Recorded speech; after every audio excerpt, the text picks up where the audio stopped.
আমাদের বিরুদ্ধে সবচেয়ে বড় অভিযোগ আমরা নাকি নবী বিদ্বেষী, নাউযুবিল্লাহ মিন যালিক। বলে না আমরা নবী বিদ্বেষী। এখানে যারা আছেন আমাকে একজন পারলে হাত তুলে বলেন যে আমি নবী বিদ্বেষী, কেউ তো বলবে না। এমনকি আপনারা নাকি নবীদেরকে নিষ্পাপ মানেন না। কে মানেন না? হাত তোলেন। নবীদেরকে নিষ্পাপ মানেন না কে পারলে হাত তোলেন।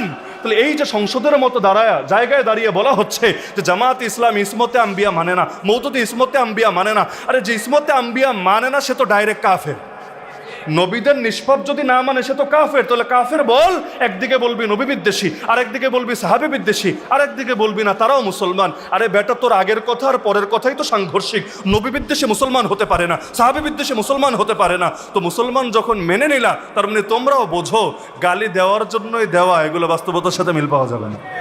হ্যাঁ, এখন মানুষ হিসাবে কেউই ভুলের ঊর্ধ্বে না। মাওলানা মওদুদি তিনি কি মাসুম নাকি? তিনি কি মাসুম নাকি? তার ভুল নাই? কে বলবে তার ভুল নাই? জামাত ইসলামী করে এমন কোনো লোক বলবে না তার ভুল নাই। তার ভুলের দায় তার, আর তার সঠিকের হিসাবও তার।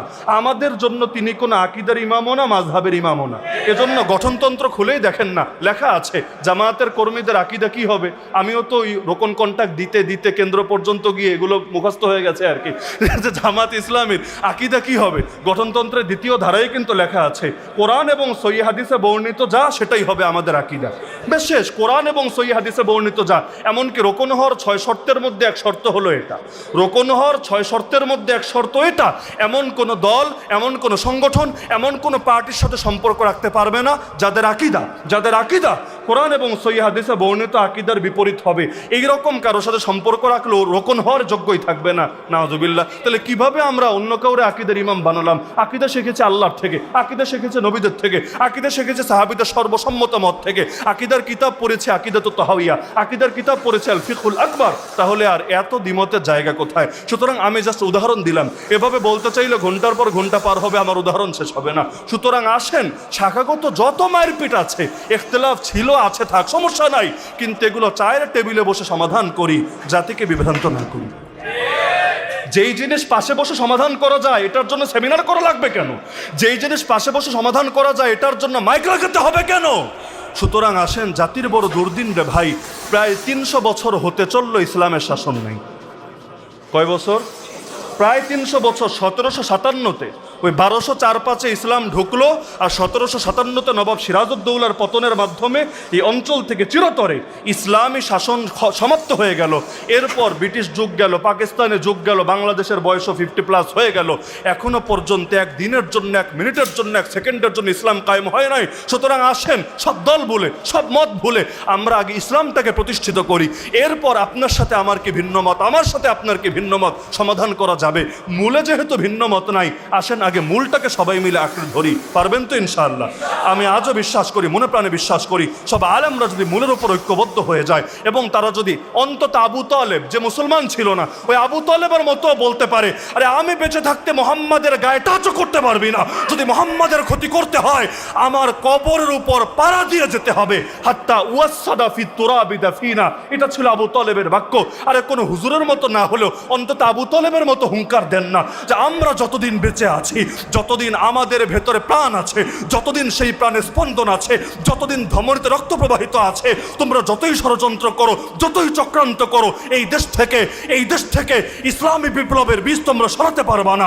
এমনকি আমাদের হাতে প্রয়োজনে হাত করা পড়ো, আমাদেরকে নিয়ে জেলে ভরে দাও, আমাদেরকে গুম করো, আমাদেরকে খুন করো, প্রয়োজনে আমাদের স্ত্রীরা বিধবা হোক, আমাদের সন্তান এতিম হোক, আমাদের বাপের কোল খালি হোক, মার চোখ থেকে পানি ঝরুক, কিন্তু মনে রাখো যতদিন পর্যন্ত আমরা বেঁচে আছি বাতিলের সামনে মাথা নত করবো না, প্রয়োজনে রক্তের সাগর ভরিয়ে দিব, কিন্তু আল্লাহর দিন থেকে সরব না।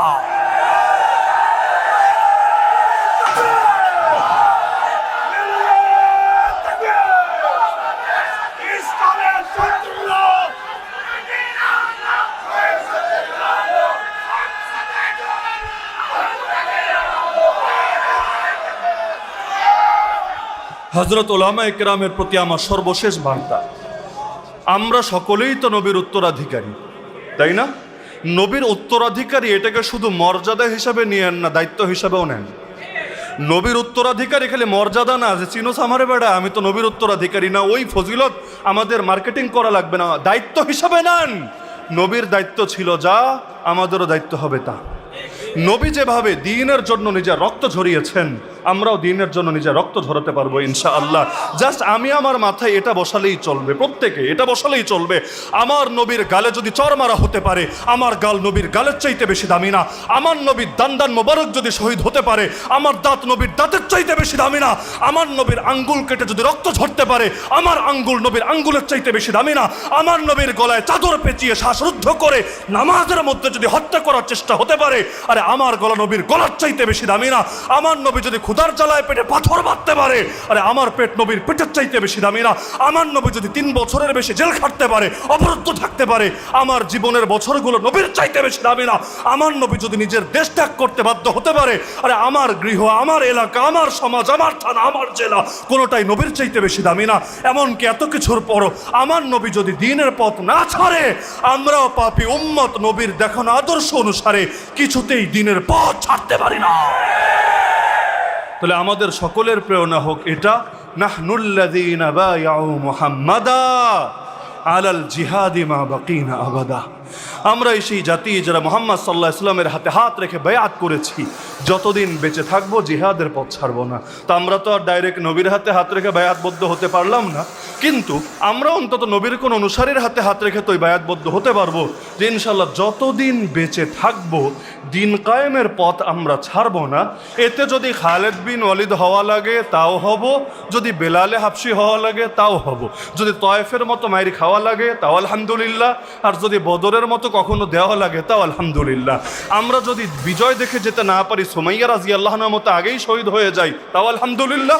আর যদি আবু হুরায়রা রাদিয়াল্লাহু আনহুর মতো এমন জীবন পাই যে একসময় ক্ষুধার জালে অজ্ঞান হয়ে পড়ে থাকতো, আর পরের জীবনে নাক মুছতো যেই রুমাল দিয়ে সেটাও রেশমের তৈরি রুমাল ছিল, তাও আলহামদুলিল্লাহ। সব হালতে আলহামদুলিল্লাহ। তো দ্বীনের সঙ্গে কোনো কম্প্রোমাইজ করতে আমরা রাজি না। সুতরাং আল্লাহর ওয়াস্তে, আল্লাহর ওয়াস্তে, আল্লাহর ওয়াস্তে আলেম হয়ে সেকুলারদের ব্যবহৃত টিস্যু হতে যায় না।